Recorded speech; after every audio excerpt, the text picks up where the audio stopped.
नमस्कार सर, पवन भड बोलतो युवा कार्यामधनं. हा बोला. साहेब, शिक्षण विभागाबद्दल बोलायचं होतं थोडंसं. हम्म. बाकीच्या डिपार्टमेंटला जसं आपण आदेश दिलेत की यांना रुजू करून द्या, तर शिक्षण विभागाबद्दल सांगा ना थोडं. शिक्षण विभागाबद्दल कसं होतं की आता शिक्षण शाळांना सुट्ट्या लागतात ना एप्रिलमध्ये.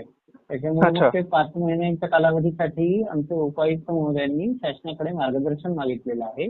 म्हणून आपण तात्पुरता थांबवलेला आहे. ज्या दिवशी ते म्हणतील की नाही हे कंटिन्यू करा, आपण त्यांना सांगू की नाही परत जॉईन होऊन जा, तिथून जॉईन होता येईल. बरं. आणि या बाकीचे जे विभाग आहेत त्यांच्या पण अजून जॉईनिंग चालू झाल्या नाहीत, कारण जे आपल्या झाले. नाही नाही सर, काय झालंय तुम्हाला सांगतो. जे ग्राउंड लेवलला जे आहेत ना आपले आस्थापनावाले, यांच्याकडे अजून आदेशच आले नाही असं यांचं म्हणणं आहे. नाही, आपण एकही असं राहिलं नाही की सगळ्यांनाच मेल केलेले आहे.